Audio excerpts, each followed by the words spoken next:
Movie के start में हमें दो भाइयों को दिखाया जाता है, जिनमें से छोटे का नाम नेथन था, जिसको प्यार से नेट कहा करते थे। वो दोनों भाई चोरी छुपकर एक म्यूजियम में जाते हैं और वहाँ जाकर एक मैप चुराने की कोशिश करते हैं, पर तभी वहाँ पर दो पुलिस ऑफिसर्स आ जाते हैं और वो उन दोनों भाइयों को पकड़कर एक ऑर्फन हाउस में ले जाते हैं। दरअसल इन दोनों के पेरेंट्स नहीं थे और वो दोनों शुरू से ही ऑर्फन में रहा करते थे, और नेट के बड़े भाई ने इस मैप को चुराने की बहुत बार कोशिश की थी, क्योंकि नेट और उसका भाई पायरेट्स के खानदान से बिलोंग करते थे और वो जो मैप था उसमें बहुत बड़े खजाने का राज छुपा हुआ था।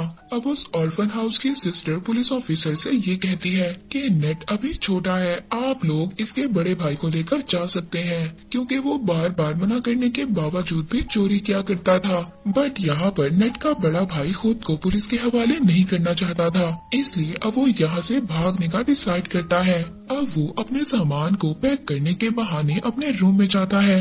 नेट अपने बड़े भाई से कहता है कि मैं तुम्हारे बगैर नहीं रह सकता। यहाँ पर नेट का बड़ा भाई उसको एक लॉकेट, लाइटर और एक लेटर देता है और ये कहकर वहाँ से चला जाता है कि मैं वापस जरूर आऊंगा। अब नेट अपने बड़े भाई के जाने के बाद जब वो लेटर ओपन करता है और उस पर लाइटर की रोशनी डालता है तो उसको एक मैसेज मिलता है। उस लेटर में ये लिखा था कि याद रखना, हम लोग पायरेट्स फैमिली से बिलोंग करते हैं और हम लोग जरूर मिलेंगे। इसके बाद सीन शिफ्ट होता है और हमें 15 साल बाद का सीन दिखाया जाता है। हम नेट को देखते हैं जो अब बड़ा हो गया था और वो एक बार में काम किया करता था और साथ ही छोटी मोटी चोरी भी किया करता था। जब एक दिन नेट अपने बार में काम कर रहा था तो उसके पास विक्टर नाम का एक आदमी आता है। वो उसे कहता है कि मैं तुम्हें और तुम्हारे भाई को जानता हूँ। वो बताता है कि कुछ टाइम पहले मिलकर हम काम किया करते थे, लेकिन नेट को इस बारे में जानने में कोई भी दिलचस्पी नहीं थी। वो विक्टर से वहाँ से जाने का कहता है, मगर विक्टर जाते जाते उसके लिए एक कार्ड छोड़कर जाता है। उस कार्ड में विक्टर का एड्रेस लिखा हुआ था। नेक्स्ट सीन में हम देखते हैं कि नेट विक्टर के घर पर चला जाता है। वो उसके घर में जाकर वही मैप देखता है जो कई साल पहले उसने और उसके भाई ने चुराने की कोशिश की थी। तो तभी वहाँ पर विक्टर भी आ जाता है। विक्टर कहता है कि अगर तुमने पहले ही आना था तो मुझे तभी बता देते। यहाँ पर नेट विक्टर से कहता है कि ये तो वही मैप है जिसको ढूंढने के लिए कई लोगों ने बहुत ज्यादा मेहनत की और ये एक खजाने का नक्शा है और इस मैप के रास्ते पर जाकर बहुत ज्यादा लोगों ने अपनी जान दे दी और उन्हें कुछ भी हासिल नहीं हुआ और ये एक बकवास स्टोरी थी। विक्टर नेट से कहता है ये कोई बकवास स्टोरी नहीं है और मैं जानता हूँ तुम्हें और तुम्हारे भाई को इस मैप के बारे में काफी ज्यादा इन्फॉर्मेशन है। फिर इसके बाद विक्टर वहाँ पर नेट को एक बुक दिखाता है। उस बुक में वो एक शिप की तस्वीर दिखाता है। ये शिप कोई आम शिप नहीं है, बल्कि ये कोई बहुत ही पुरानी शिप है और इसकी कीमत 500 करोड़ है। और तो और उस शिप में बहुत ज्यादा खजाना भी छुपा हुआ है, जिसको 18 लोगों ने मिलकर वहाँ पर छुपाया था। और जब नेट को इस खजाने के बारे में इतनी ज्यादा इन्फॉर्मेशन थी तो विक्टर उसको कैसे जाने दे सकता था, और अब वो उसे अपने साथ काम करने की ऑफर करता है, लेकिन नेट उसकी ऑफर को रिजेक्ट कर देता है। तो विक्टर उससे कहता है कि अगर तुम मेरा साथ दोगे तो तुम्हें तुम्हारा बड़ा भाई भी मिल सकता है। नेट घर जाता है और घर जाकर अपने बड़े भाई की चीजों को देखने लगता है और इसके बाद वो विक्टर के साथ काम करने के लिए एग्री हो जाता है। अगली सुबह हम देखते हैं नेट विक्टर को एक क्रॉस का साइन दिखाता है। वो कहता है कि ये कोई क्रॉस का साइन नहीं है, बल्कि उस खजाने तक पहुंचने की चाबी है, जिस पर विक्टर कहता है कि इसमें से एक चाबी तो मेरे पास है और दूसरी चाबी हमें जल्दी चुरानी होगी। विक्टर नेट को बताता है कि इसके साथ की दूसरी चाबी एक ऑक्शन कंपनी में है और बहुत जल्दी वो उस चाबी को नीलाम करने वाले हैं और जल्दी हमें उस चाबी को वहाँ से चुराना होगा। अब विक्टर उस कंपनी में जाकर उस चाबी को चुरा लेता है। उस चाबी को चुरा कर जब वो वहाँ से आ रहा था तभी वहाँ पर एक लड़की आती है जिसका नाम ब्रैड था और वो विक्टर के गले पर नाइफ रखकर कहती है कि ये चाबी मुझे दे दो, और ये सब कुछ वो अपने बॉस के कहने पर कर रही थी। और ये लड़की विक्टर की पुरानी दुश्मन भी थी। अब जब वो दोनों उस चाबी के लिए फाइट कर ही रहे थे तभी वहाँ पर कुछ गार्ड्स आ जाते हैं। विक्टर उन गार्ड्स का फायदा उठाता है और वहाँ से चाबी लेकर निकलने में कामयाब हो जाता है। अब चाबी को लेते ही सार विक्टर नेट को लेकर बार्कलोना जाता है। वहाँ पर उनको फ्रेजर नाम की एक लड़की मिलती है। फ्रेजर विक्टर को पहले से ही जानती थी, मगर वो नेट को नहीं जानती थी। फ्रेजर विक्टर से पूछती है कि ये कौन है, तो विक्टर फ्रेजर से कहता कहता है कि ये तो मेरा पुराना दोस्त है। यहाँ पर नेट को पता चलता है वो दूसरी चाबी विक्टर के पास नहीं बल्कि फ्रेजर के पास है। तो नेट विक्टर से कहता है कि तुमने मुझसे झूठ क्यों बोला। फ्रेजर कहती है कि शायद तुम इसके बारे में सही तरह से नहीं जानते। अब जब वो दोनों आपस में बहस कर ही रहे होते हैं तभी वहाँ से फ्रेजर वो चाबी लेकर वहाँ से भाग जाती है। नेट फ्रेजर के पीछे भाग रहा था और फ्रेजर आगे आगे थी। फ्रेजर अपनी कार में बैठकर वहाँ से निकलने की कोशिश करती है मगर नेट उसकी गाड़ी के आगे आ जाता है। तो वहाँ पर विक्टर भी आ जाता है। वो फ्रेजर से कहता है कि अगर तुम्हें सारा खजाना चाहिए तो ले लो, मगर ये तुम नहीं जानती कि ये चाबी कहाँ और किस वक्त लगेगी, और इन सब के बारे में सिर्फ नेट को ही पता है। ये बात सुनने के बाद फ्रेजर उन दोनों के साथ काम करने के लिए तैयार हो जाती है। नेट उन लोगों को बताता है कि बहुत सालों पहले उन 18 लोगों ने उस खजाने को चर्च में छुपाया था। अब वो तीनों चर्च में पहुंच जाते हैं। वहां पर पहुंचने के बाद नेट अपने भाई के दिए हुए कार्ड्स को पढ़ने लगता है जिससे उसे ये बात कंफर्म हो जाती है कि वो सही लोकेशन पर है। अब वो तीनों चोरी छुपकर चर्च के बेसमेंट में पहुंच जाते हैं। वहां पर उनको चाबी लगाने की जगह भी मिल जाती है। वो चाबी की जगह एक स्टैचू के नीचे थी। अब यहाँ पर इनको ये बात नहीं पता थी कि चाबी को किस साइड पर घुमाना है। विक्टर बुक में पढ़ता है और कहता है कि दोनों चाबियों को क्लॉकवाइज घुमाना है। ऐसा करते ही उस स्टैचू में से कुछ एरोस निकलने लगते हैं मगर उन तीनों में से किसी को भी कोई नुकसान नहीं होता। इसके बाद दोबारा से रिस्क लेते हुए नेट और फ्रेजर चाबियों को एंटी क्लॉकवाइज घुमाते हैं जिसके बाद स्टैचू के पीछे से रास्ता निकल आता है। वो रास्ता एक गुफा से होकर जा रहा था। फिर नेट यहाँ पर विक्टर से कहता है कि हमें इस रास्ते से गुजरकर एक रास्ते से नहीं बल्कि दो अलग अलग रास्तों से जाना होगा। वो कहता है कि मैं और फ्रेजर एक रास्ते से जाएंगे और तुम अलग रास्ते से जाना। इसके बाद नेट और विक्टर अपने फोन को जीपीएस के साथ कनेक्ट कर लेते हैं। अब नेट और फ्रेजर एक रास्ते से जाते हैं जबकि विक्टर दूसरे रास्ते से जाता है। उस गुफा के रास्ते से जाते जाते नेट और फ्रेजर एक बार में पहुंच जाते हैं। वहाँ पर एक और सीक्रेट रास्ता था जिसके बारे में कोई भी नहीं जानता था।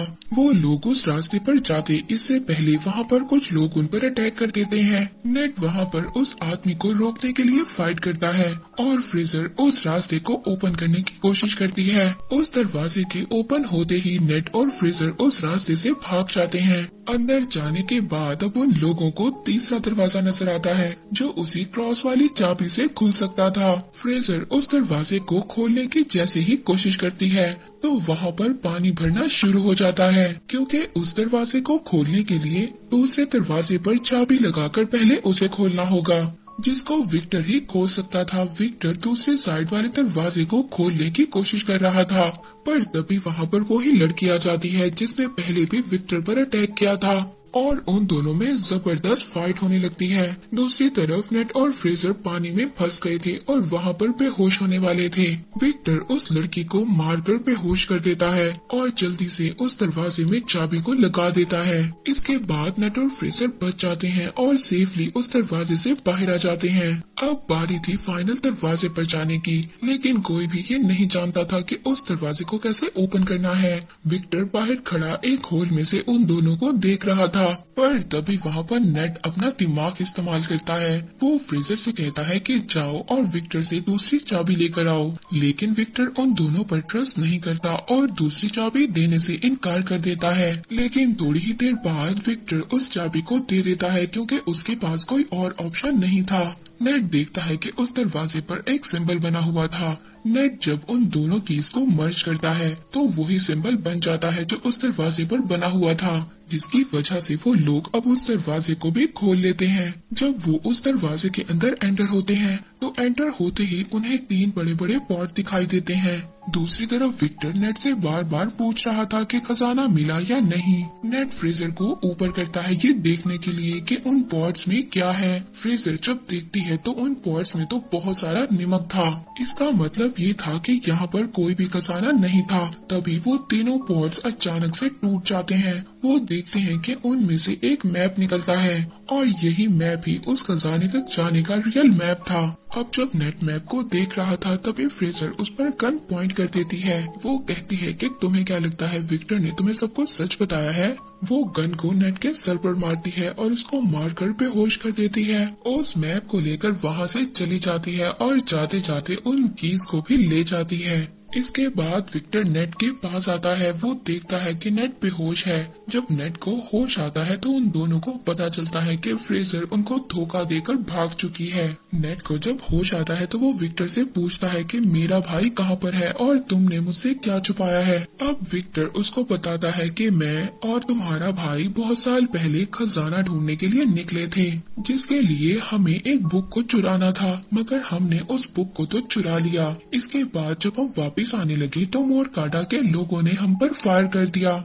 उस फायरिंग में तुम्हारे भाई को एक बुलेट लगी जिसकी वजह से उसकी डेथ हो गई। ये सुनकर नेट बहुत ज्यादा इमोशनल हो जाता है। वो रोने लगता है। वो विक्टर से कहता है कि तुमने मेरे भाई को मरने के लिए छोड़ दिया था और अब तुम दोबारा से उस खजाने तक पहुंचने के लिए मेरा इस्तेमाल कर रहे हो। तो विक्टर कहता है कि ठीक है, मैंने झूठ बोला, मगर तुम्हारा भाई भी यही चाहता था कि उसके मरने के बाद तुम उसके ड्रीम को पूरा करो।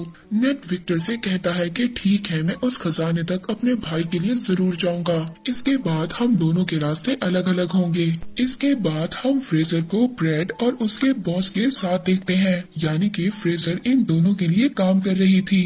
अब जो ब्रेड का बॉस था वो ब्रेड से कहता है कि आज के बाद तुम फ्रेजर के अंडर काम करोगी।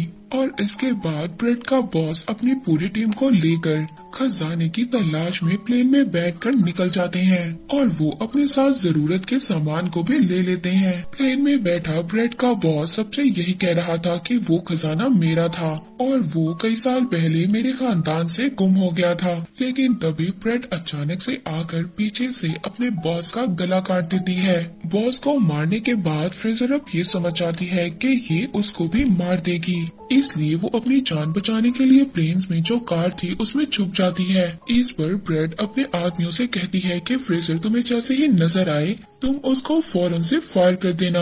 अब वो लोग फ्रेजर को वहाँ पर ढूंढ ही रहे थे, तभी हम नेट और विक्टर को देखते हैं जो एक कार की डिक्की में छुपकर उस प्लेन में आ गए थे। अब जब वो सभी लोग फ्रेजर को ढूंढ रहे थे, इस बात का फायदा उठाकर नेट और विक्टर उस मैप को चुरा लेते हैं। इसके बाद ब्रेड और फ्रेजर में भी फायरिंग स्टार्ट हो जाती है। वो एक दूसरे पर फायर कर रही होती हैं। विक्टर नेट से कहता है कि हमें मैप मिल चुका है, इसलिए हमें जल्दी से पैराशूट लेकर यहाँ से जाना होगा। यहाँ पर विक्टर पैराशूट लेकर जंप मार देता है, मगर नेट वहीं पर रुक जाता है और ब्रेड से कहता है कि तुमने मेरे भाई को मारा था।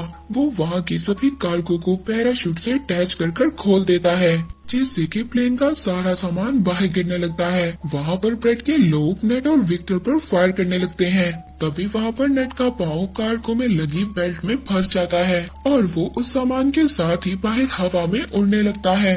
लेकिन वो बहुत ज्यादा कोशिश करने के बाद दोबारा से प्लेन में आ जाता है। तभी वहाँ पर फ्रेजर एक बड़ी सी कार को लेकर प्लेन से जंप करने वाली थी। वहाँ पर नेट भी खड़ा था। अब कार के साथ दोबारा से नेट भी नीचे गिर जाता है। अब जब वो दोनों नीचे गिर रहे थे तभी फ्रेजर नेट से कहती है कि जल्दी से पैराशूट खोलो, लेकिन यहाँ पर तो नेट ने कोई पैराशूट लिया ही नहीं था।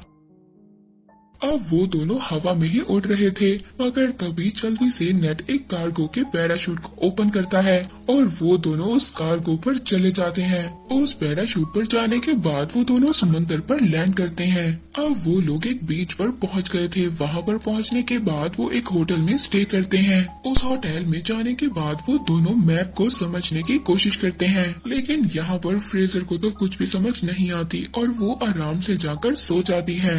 लेकिन नेट यहाँ पर पूरी रात मेहनत करता है और उस मैप को समझ लेता है और कुछ नोट्स भी बना लेता है। जब सुबह फ्रेजर उठती है तो वो देखती है कि नेट ने मैप को समझकर नोट्स भी बना लिए हैं और वो यहाँ पर दोबारा से चालाकी दिखाती है। वो उस नोट को लेकर खजाने के लिए निकल जाती है। नेट जब सुबह उठता है तो वो देखता है कि वहाँ से नोट गायब है और ये देखकर वो मुस्कुराने लगता है। दरअसल नेट ने उस नोट पर गलत लोकेशन को मेंशन किया था और जो रियल लोकेशन थी वो नेट के पास ही थी।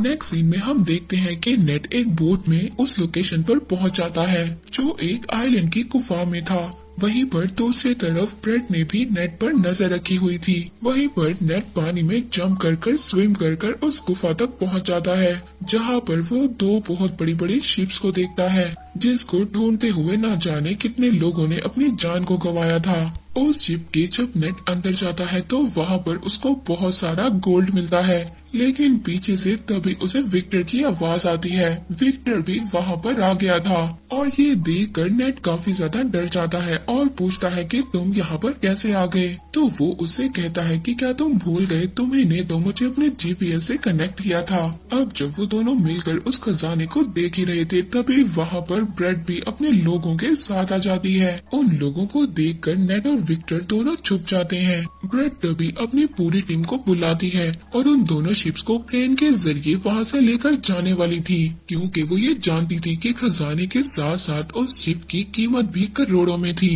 अब विक्टर और नेट उस शिप से बाहर आते हैं। वो दोनों अब उस शिप को ही हाईजैक करने का प्लान बनाते हैं। वो वहाँ पर शिप के फ्रंट पर आते हैं और वहाँ पर सभी गार्ड से फाइट करने लगते हैं। यहाँ पर नेट भी सभी गार्ड्स को खूब मार रहा था। वो गार्ड्स को पानी में नीचे फेंक देते हैं। अब एक एक गार्ड को मारने के बाद वो प्लेन को हाईजैक कर लेते हैं। ब्रेड जब ये देखती है तो वो गुस्से में आ जाती है। वो दूसरे शिप से उन लोगों पर अटैक करवाती है। विक्टर ब्रेड और उसके लोगों से बचने के लिए हेलीकॉप्टर को तेजी से उड़ा रहा था, मगर यहाँ पर ब्रेड तो उसके पीछे ही पड़ गई थी। इसके बाद ब्रेड के लोग नेट के शिप पर आ जाते हैं। वो सभी लोग नेट से फाइट कर रहे थे, पर तभी ब्रेड सामने से आकर नेट के शिप से टकराने ही वाली थी। नेट पुराने कैनन से ब्रेड के हेलीकॉप्टर पर अटैक कर देता है, जिससे उसका हेलीकॉप्टर डिस्ट्रॉय हो जाता है और तभी उसका शिप भी एक पहाड़ी से टकराता है और पूरी तरह से डिस्ट्रॉय हो जाता है। मगर ब्रेड वहाँ से बच जाती है और अब वो नेट के शिप पर जंप करती है। वो नेट से कहती है कि जो मेरा नहीं हो सकता वो किसी का भी नहीं हो सकता, और इतना बोलकर वो शिप के एंकर को समंदर में फेंक देती है, जिसकी वजह से शिप और हेलीकॉप्टर आगे नहीं बढ़ पाते और विक्टर का सोने से भरा हुआ बैग भी नीचे गिरने लगता है। वो अपने हेलीकॉप्टर को ऑटो पायलट कर उस बैग को बचाने जाता है। उधर नीचे शिप पर ब्रेड और नेट की आपस में फाइट हो रही थी। नेट अब किसी तरह से बचते बचाते हेलीकॉप्टर पर चढ़ने की कोशिश करता है और उसके पीछे ब्रेड भी आ रही थी। विक्टर यहाँ पर गोल्ड से भरे हुए बैग को सेक्रीफाइस कर देता है। वो ब्रेड पर देकर मारता है, जिसके बाद ब्रेड पानी में जाकर गिरती है। लेकिन तभी वो शिप जो हेलीकॉप्टर से लटक रही थी उसकी रस्सी भी टूट जाती है। अब नेट को तो विक्टर किसी तरह से ऊपर खींच लेता है, लेकिन वो पूरी की पूरी शिप ब्रेड के ऊपर गिर जाती है, जिसकी वजह से अब उसकी डेथ हो जाती है और वो शिप वहीं पर टूटकर तैरने लगती है। नेट विक्टर से कहता है कि हम ये गोल्ड अभी भी हासिल कर सकते हैं, लेकिन विक्टर उसको मना कर देता है। वो कहता है कि अब ये सारा सोना गवर्नमेंट का हो चुका है और वो लोग उसे लेने के लिए आ रहे हैं। जिसके बाद विक्टर दुखी होकर हेलीकॉप्टर चलाने लगता है। तो नेट उससे कहता है कि दुखी मत हो, और फिर वो एक एक कर गोल्ड को अपनी पॉकेट से निकालने लगता है और वो दोनों खुशी खुशी जाने लगते हैं। मूवी के लास्ट में हम देखते हैं कि एक मोटर बोट नेट और विक्टर का पीछा कर रही है, जो कि कोई और नहीं बल्कि फ्रेजर ही थी, जिसको नेट ने बेवकूफ बना दिया था। हम देखते हैं कि नेट का भाई अभी भी जिंदा था, जो कि एक जेल में बंद था और इसी